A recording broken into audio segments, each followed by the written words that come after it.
అది యేసు ప్రభు సమాధానం కలుగును గాకని మాత్రం వారితో Can we మాట్లాడారు. shout hallelujah? గట్టిగా హల్లెలూయా చెబుదాం. Today, ఈ రోజు God wants us to experience His peace. దేవుని సమాధానం మనం అనుభవించాలని ప్రభు Jesus కోరుతున్నాడు. did not blame His disciples about their past behavior, గతంలో వారు ప్రవర్తించిన విధానం బట్టి వారిని తప్పుపట్టాలని చూడలేదు. the way they were not loyal to Him, వారి పట్ల న్యాయంగా the ప్రవర్తించకపోవడం way బట్టి they missed the promises that they made to Jesus.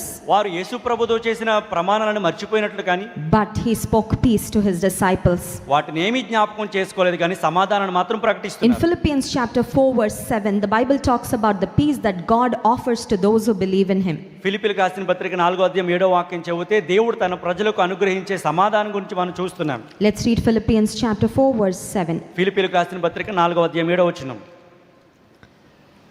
And the peace of God which surpasses all understanding will guard your hearts and minds through Christ Jesus. అప్పుడు సమస్త జ్ఞానమునకు మించిన దేవుని సమాధానము యేసుక్రీస్తు వలన మీ హృదయమునకు మీ తలంపులకు కావలి ఉండును. Where does fear and unrest begin? Within a person.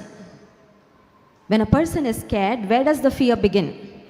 మరొక మనిషి భయంతో నింపబడినప్పుడు ఎక్కడ భయం ప్రారంభించబడుతుంది? It begins in the mind and the heart. We can say, they both are interconnected.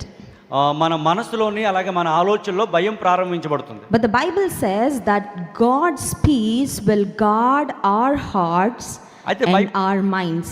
అయితే బైబిల్ చెప్తుంది దేవుని సమాధానం మన హృదయములకు తలంపులకు కావలి ఉంటుందని. Just like how a watchman guards over a house at night ఆలోచించిన ఒక వాచ్మెన్ ఒక ఇంటికి రాత్రి పగలు ఎలా కాపలా కాస్తారు and protects the house from thieves or people who harm.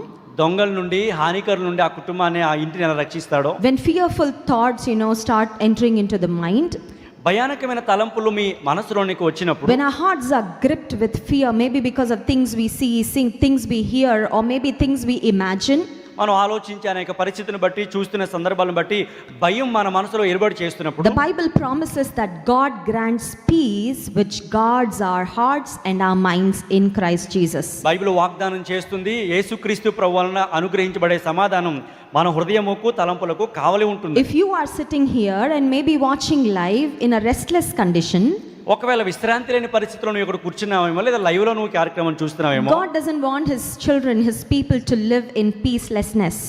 శాంతి సమాధాన పరిస్థితుల్లో దేవుడు తన ప్రజలు ఉండాలని ఇప్పుడు కోరుకోవట్లేదు. God doesn't want us to stay in fear and confusion. భయములోను అయోమయంలోను ఉండాలని దేవుడు కోరుకోవట్లేదు. Because He wants us to encourage Him. The word of God says, "Fear not, for I am with you. Do not be dismayed, for I am your God." ఎందుకంటే దేవుడు తన మాట ద్వారా మనల్ని ప్రోత్సహిస్తున్నాడు, భయపడొద్దు, జడియవద్దు అని.